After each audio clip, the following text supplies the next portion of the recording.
org. The Adventures of Tom Sawyer by Mark Twain. Chapter 31. Found and Lost Again. Now to return to Tom and Becky's share in the picnic. They tripped along the murky aisles with the rest of the company, visiting the familiar wonders of the cave, wonders dubbed with rather over-descriptive names such as the drawing-room, the cathedral, Aladdin's palace, and so on.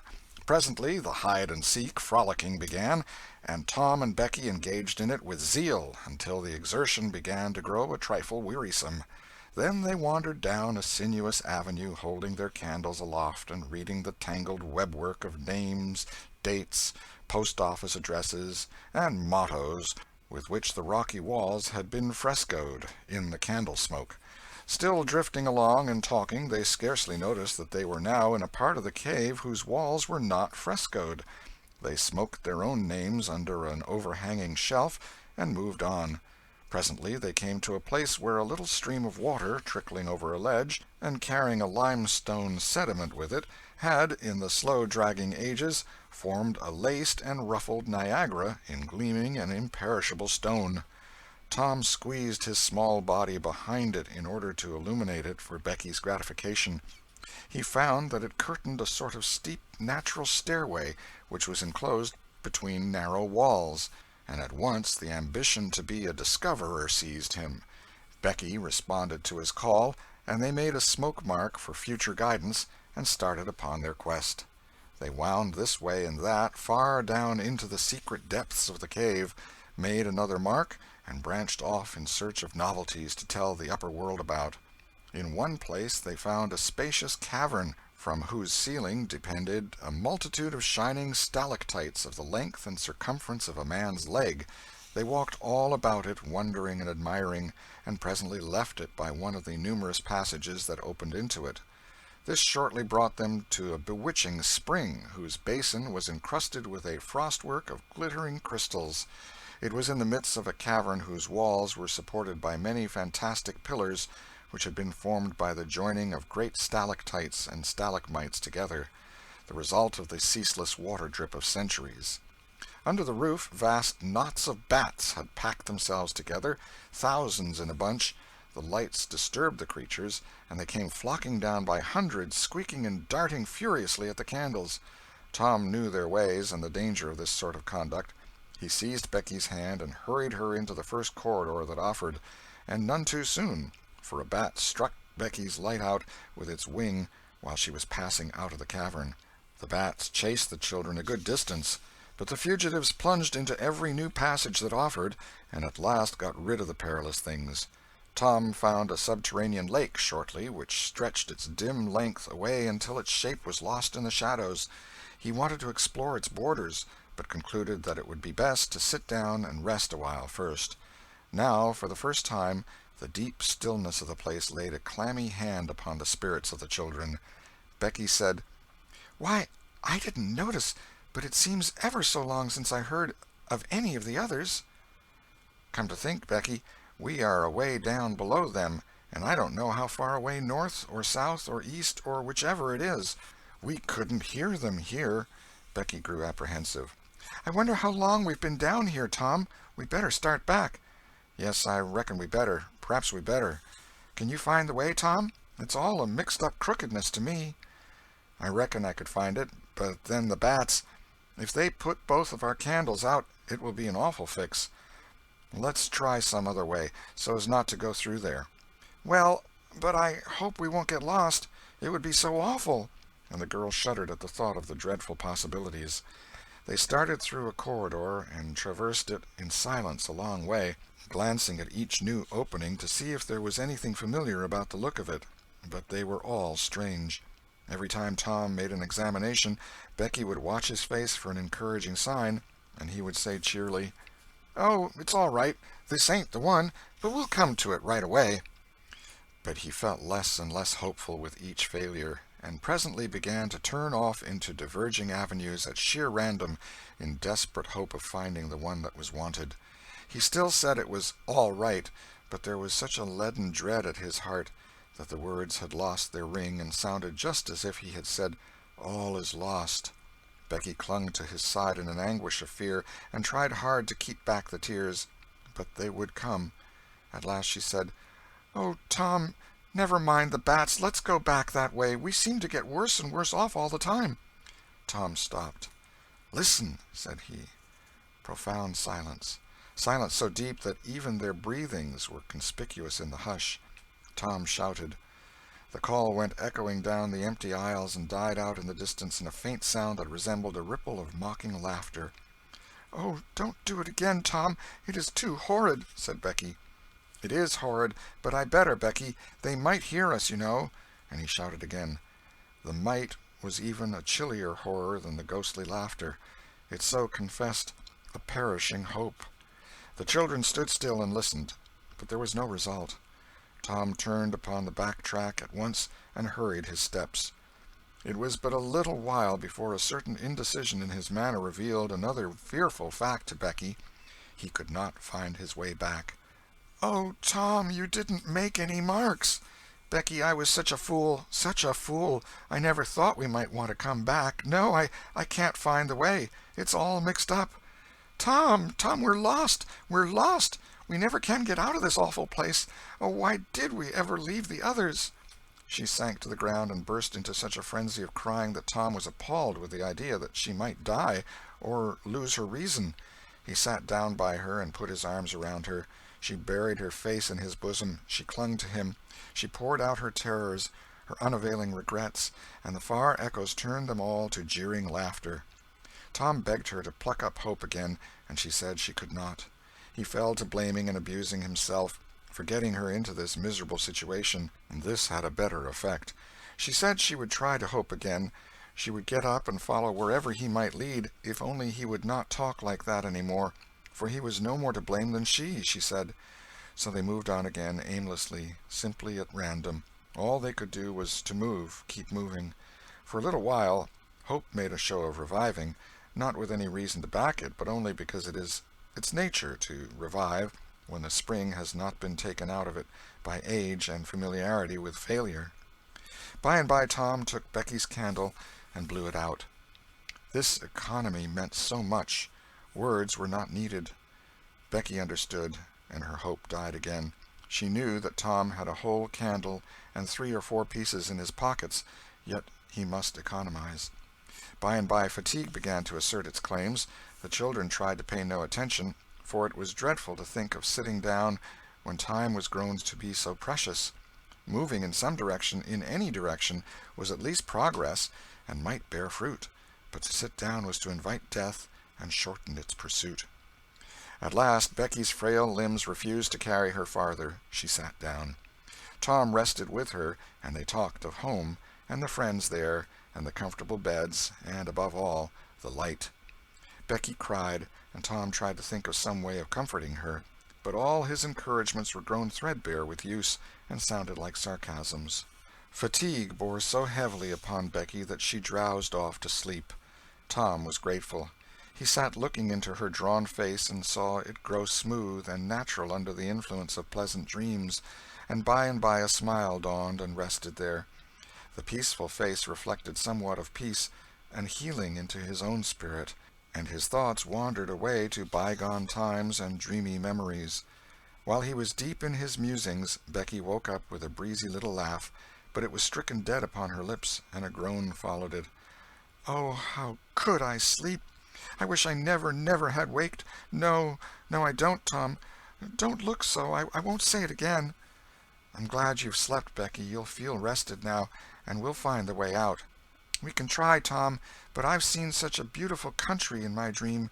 I reckon we are going there." Maybe not. Cheer up, Becky, and let's go on trying." They rose up and wandered along, hand in hand, and hopeless.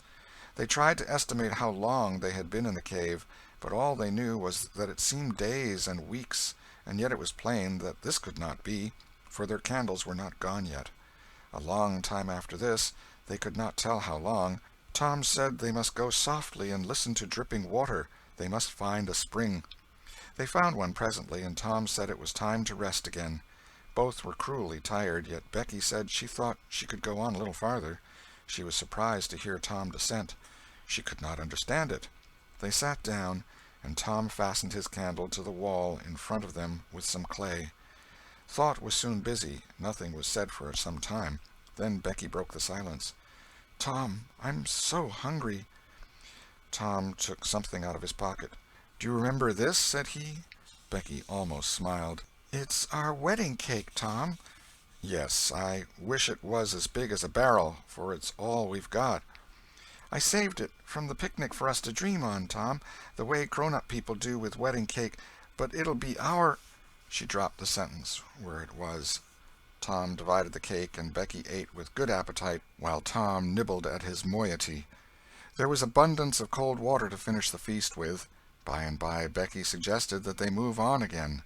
Tom was silent a moment, then he said, "Becky, can you bear it if I tell you something?" Becky's face paled, but she thought she could. "Well then, Becky, we must stay here where there's water to drink. That little piece is our last candle." Becky gave loose to tears and wailings. Tom did what he could to comfort her, but with little effect.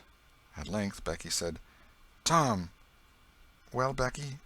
"They'll miss us and hunt for us." "Yes, they will. Certainly they will."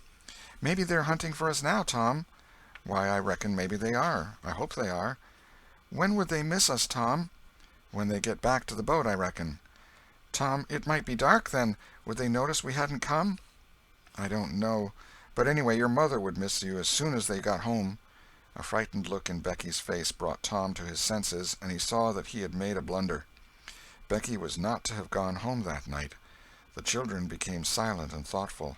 In a moment a new burst of grief from Becky showed Tom that the thing in his mind had struck hers also, that the Sabbath morning might be half spent before Mrs. Thatcher discovered that Becky was not at Mrs. Harper's. The children fastened their eyes upon their bit of candle and watched it melt slowly and pitilessly away, saw the half-inch of wick stand alone at last, saw the feeble flame rise and fall, climb the thin column of smoke, linger at its top a moment, and then the horror of utter darkness reigned. How long afterward it was that Becky came to a slow consciousness that she was crying in Tom's arms, neither could tell. All that they knew was that, after what seemed a mighty stretch of time, both awoke out of a dead stupor of sleep and resumed their miseries once more. Tom said it might be Sunday now, maybe Monday. He tried to get Becky to talk, but her sorrows were too oppressive. All her hopes were gone. Tom said that they must have been missed long ago, and no doubt the search was going on. He would shout, and maybe someone would come.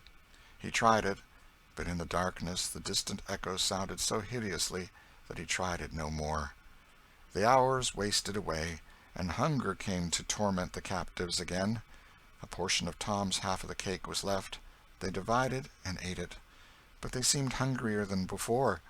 The poor morsel of food only whetted desire. By and by Tom said, "Shh! Did you hear that?" Both held their breath and listened. There was a sound like the faintest far-off shout. Instantly Tom answered it, and leading Becky by the hand started groping down the corridor in its direction. Presently he listened again. Again the sound was heard, and apparently a little nearer. "It's them," said Tom. "They're coming. Come along, Becky. We're all right now." The joy of the prisoners was almost overwhelming. Their speed was slow, however, because pitfalls were somewhat common and had to be guarded against. They shortly came to one and had to stop. It might be 3 feet deep, it might be 100. There was no passing it, at any rate. Tom got down on his breast and reached as far down as he could. No bottom. They must stay there and wait until the searchers came. They listened. Evidently the distant shoutings were growing more distant. A moment or two more, and they had gone altogether. The heart-sinking misery of it. Tom whooped until he was hoarse, but it was of no use. He talked hopefully to Becky, but an age of anxious waiting passed, and no sounds came again. The children groped their way back to the spring. The weary time dragged on. They slept again, and awoke famished and woe-stricken. Tom believed it must be Tuesday by this time. Now an idea struck him. There were some side passages near at hand. It would be better to explore some of these than bear the weight of the heavy time in idleness. He took a kite-line from his pocket, tied it to a projection, and he and Becky started, Tom in the lead, unwinding the line as he groped along. At the end of 20 paces the corridor ended in a jumping-off place. Tom got down on his knees and felt below, and then as far around the corner as he could reach with his hands conveniently. He made an effort to stretch yet a little farther to the right, and at that moment, not 20 yards away, a human hand holding a candle appeared from behind a rock. Tom lifted up a glorious shout, and instantly that hand was followed by the body it belonged to. Injun Joe's! Tom was paralyzed. He could not move. He was vastly gratified the next moment to see the Spaniard take to his heels and get himself out of sight. Tom wondered that Joe had not recognized his voice and come over and killed him for testifying in court. But the echoes must have disguised the voice. Without doubt that was it, he reasoned. Tom's fright weakened every muscle in his body. He said to himself that if he had strength enough to get back to the spring he would stay there, and nothing should tempt him to run the risk of meeting Injun Joe again. He was careful to keep from Becky what it was he had seen. He told her he had only shouted for luck. But hunger and wretchedness rise superior to fears in the long run. Another tedious wait at the spring and another long sleep brought changes. The children awoke tortured with a raging hunger. Tom believed that it must be Wednesday or Thursday or even Friday or Saturday now, and that the search had been given over. He proposed to explore another passage. He felt willing to risk Injun Joe and all other terrors. But Becky was very weak. She had sunk into a dreary apathy and would not be roused. She said she would wait, now, where she was, and die. It would not be long. She told Tom to go with his kite-line and explore if he chose, but she implored him to come back every little while and speak to her, and she made him promise that when the awful time came he would stay by her and hold her hand until all was over. Tom kissed her with a choking sensation in his throat, and made a show of being confident of finding the searchers or an escape from the cave. Then he took the kite-line in his hand and went groping down one of the passages on his hands and knees, distressed with hunger and sick with bodings of coming doom. End of Chapter 31. Chapter 32. Turn out! They're found! Tuesday afternoon came and waned to the twilight. The village of St. Petersburg still mourned. The lost children had not been found. Public prayers had been offered up for them, and many a private prayer that had the petitioner's whole heart in it, but still no good news came from the cave. The majority of the searchers had given up the quest and gone back to their daily vocations, saying that it was plain the children could never be found. Mrs. Thatcher was very ill, and a great part of the time delirious. People said it was heartbreaking to hear her call her child, and raise her head and listen a whole minute at a time, then lay it wearily down again with a moan. Aunt Polly had drooped into a settled melancholy, and her gray hair had grown almost white. The village went to its rest on Tuesday night, sad and forlorn. Away in the middle of the night, a wild peal burst from the village bells, and in a moment the streets were swarming with frantic, half-clad people who shouted, "Turn out! Turn out! They're found! They're found!" Tin pans and horns were added to the din. The population massed itself and moved toward the river, met the children coming in an open carriage drawn by shouting citizens, thronged around it, joined its homeward march, and swept magnificently up the main street roaring huzzah after huzzah. The village was illuminated. Nobody went to bed again. It was the greatest night the little town had ever seen. During the first half-hour a procession of villagers filed through Judge Thatcher's house, seized the saved ones and kissed them, squeezed Mrs. Thatcher's hand, tried to speak but couldn't, and drifted out, raining tears all over the place. Aunt Polly's happiness was complete, and Mrs. Thatcher's nearly so. It would be complete, however, as soon as the messenger dispatched with the great news to the cave should get the word to her husband. Tom lay upon a sofa with an eager auditory about him, and told the history of the wonderful adventure, putting in many striking additions to adorn it withal, and closed with a description of how he left Becky and went on an exploring expedition, how he followed 2 avenues as far as his kite-line would reach, how he followed a third to the fullest stretch of the kite-line, and was about to turn back when he glimpsed a far-off speck that looked like daylight, dropped the line and groped toward it, pushed his head and shoulders through a small hole, and saw the broad Mississippi rolling by. And if it had only happened to be night, he would not have seen that speck of daylight, and would not have explored that passage any more. He told how he went back for Becky, and broke the good news, and she told him not to fret her with such stuff, for she was tired, and knew she was going to die, and wanted to. He described how he labored with her and convinced her, and how she almost died for joy when she had groped to where she actually saw the blue speck of daylight, how he pushed his way out at the hole and then helped her out, how they sat there and cried for gladness, how some men came along in a skiff, and Tom hailed them and told them their situation and their famished condition, how the men didn't believe the wild tale at first, because, said they, you are 5 miles down the river below the valley the cave is in. Then took them aboard, rowed to a house, gave them supper, made them rest till 2 or 3 hours after dark, and then brought them home.